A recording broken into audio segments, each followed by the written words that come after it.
Thy will be done or my will be done. Hi, I'm Mike Mason. This is the Mortal Kombat Podcast. The Mortal Kombat Podcast is a podcast arm of Viri Christi. Viri Christi is a Catholic lay apostolate devoted to help men attain the full stature of Christ by growing strong in mind, body, and spirit. If you'd like to learn more about our work, you can check us out online at verychristi.com and stjosephsociety.org. All right, gentlemen, happy Friday to you, the fourth Friday of Lent. Hope you guys' Lent is off to a great start. We're probably over that midway at this point. A few more weeks until we reach Easter. So I hope you guys continue on that path. It's St. Patty's Day weekend. So some of you Irish guys might be taking a little bit break from Lent, but happy St. Patty's Day early for all of you. All right. This week, I want to give a reflection on the will of God and divine providence and what that means for our spiritual lives. So I titled this, Thy Will Be Done, as in God's will done for our lives, or My Will Be Done. As we know from the spiritual life, one of the main aspects of spiritual life is that we need to conform our will to God's will, okay? Our will, due to original sin, is disordered, directed to the wrong things at the wrong time. And when we, receive the graces of baptism, receive the graces at communion and Holy Eucharist, what that does is gives us the strength by God's grace to do His will in our lives. And so the spiritual life is about conforming our will to God's will. And then as we grow in holiness, His will becomes our will. And that means our will is uniform with His. So that's the ultimate goal. Of course, this is a tension and a difficulty, which I want to explore a little bit today for you guys, give you guys something to think about over the weekend. All right.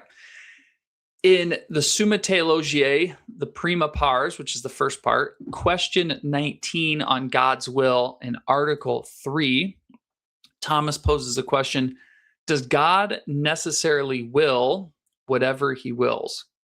Does God necessarily will whatever He wills? And in Article 3, he's going to take this question up, and the answer he gives, I think, is very illuminating for our spiritual lives. So St. Thomas starts with this. He says, quote, God wills His own goodness necessarily, right? So God has an intellect and a will, okay? The objects of God's intellect will are Himself, okay? So God's knowledge, His intellect and His knowledge is of Himself, and that's how He knows other things. And His will is His own goodness, because nothing could attract God's will but His own infinite and perfect goodness. So Thomas says, yes, God has a will, and He wills His own goodness necessarily, not contingently, okay, but necessarily. Now, God is perfectly and completely satisfied in Himself. God does not need creation at all.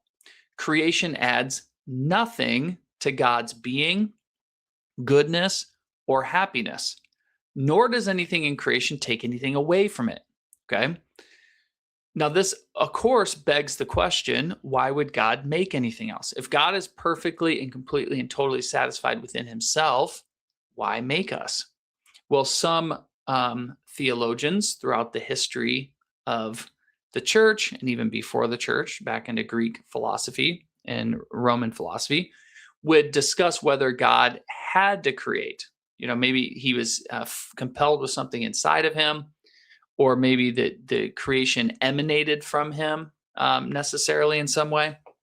Well, this question poses up is did God freely choose to create? Now, it's a matter of dogma in a Catholic perspective that God did freely choose to create.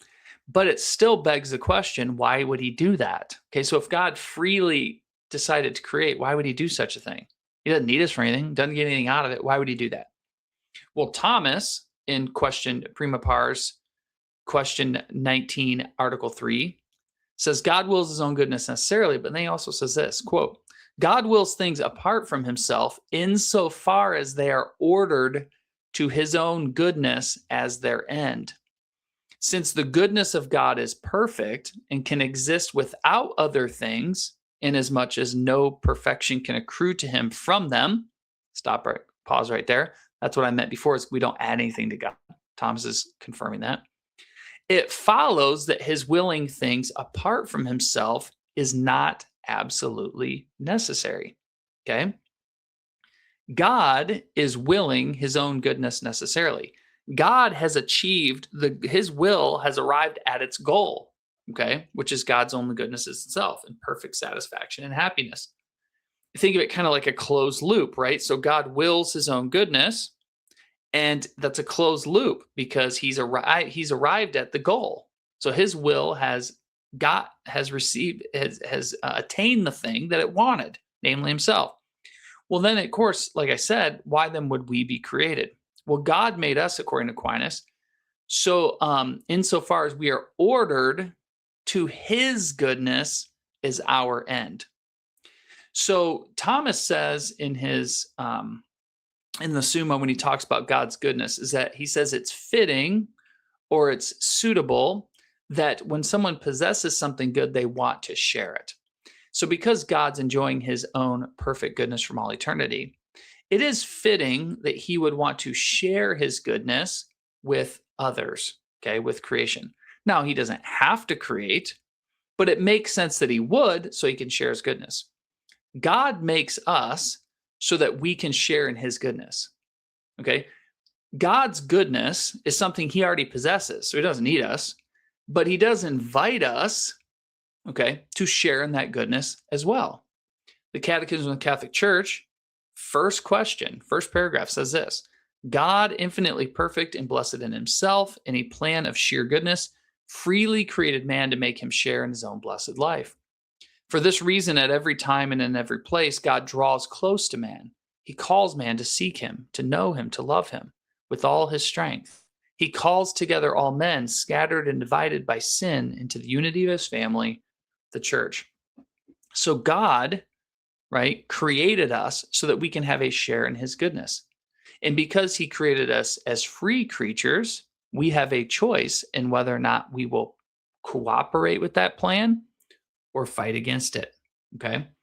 All things God creates, whether through his active will, that's him actually causing things to take place, or his permissive will, permitting things to happen, like bad things happen to sometimes, are all within his ultimate will to bring creation to himself. That's the idea. Okay, what in the world does this have to do with our spiritual life? Well, in short, everything, okay? When God wills us in our spiritual life, he is inviting us to be in perfect friendship with him for all eternity. When you, through the gift of grace that he gives you, freely choose to cooperate with that plan to start to grow in holiness, you are then receiving that which God has willed for you for all eternity, okay? And in the book we've been going through this Lent, The Spiritual Combat, Scopoli actually discusses this a little bit. So he says, excuse me, on page 121, he says this when he talks about giving some advice on how to grow spiritually. He says, first, opportunities actively sought are the proper, if not necessary, means for acquiring virtue. Okay, so first application. When we are trying to grow in virtue and holiness, we need to actively seek things that will help us to acquire it. All right, fair enough. So you guys take on your Lenten penances. You know, I'm going to do X, Y, and Z in order to grow in holiness and grow in discipline and prayer and such. Okay, that's great. Those are great things to do. But he also says, okay, second, for a second consideration, we may derive advantage from all things inasmuch as they are within the providence of God. Now, the providence of God is God's ordering of the world. It's how God governs the world, okay? In God's providence, he either actively causes things to be or by his permission permits things to be the way they are. But all things, as St. Paul said, work for the good who love God. So when anything happens in our life by God's active will, him actually doing it, or his permissive will, all of those things are for our sanctification and growth in holiness. So when Scopoli here is saying, listen, positively, we should actively take on things to grow in holiness and virtue. True. We also passively receive by God's providence opportunities to grow in holiness as well. God permits things to happen in our lives that can be minorly difficult or very difficult, but nothing escapes his will. Nothing escapes his plan to draw things to himself. And if we want to be drawn to God, to be in perfect loving union with him, all things work towards that. Okay? So it's important you guys know that God didn't have to create us, but because he did, he created us to have a share in his goodness. His will for us is to be in friendship with us and to help us attain the beatific vision and enjoy him for all eternity. That's what it's for. Okay? Well, everything we do in this life, everything that we actively do, or everything that happens in this life by God's providence, all of it is part of his will to bring that about. And so what we can do is we can choose to cooperate with those graces in order to attain eternal life. On 129, Scapoli says this: make it a general rule, therefore, to desire nothing but in conformity to the will of God, to form all your wishes in harmony with his. Thus directed their true end, your desires will always be just and holy, and you yourself will remain unperturbed in the joy of perfect tranquility. For if all things are directed by providence, to which your will is entire conformable, everything then will turn out according to your desires, for nothing can happen that will not be agreeable to your will. Gentlemen, I'm sharing this brief reflection with you today is to remind you, okay? Everything works for the good for those who love God. Everything.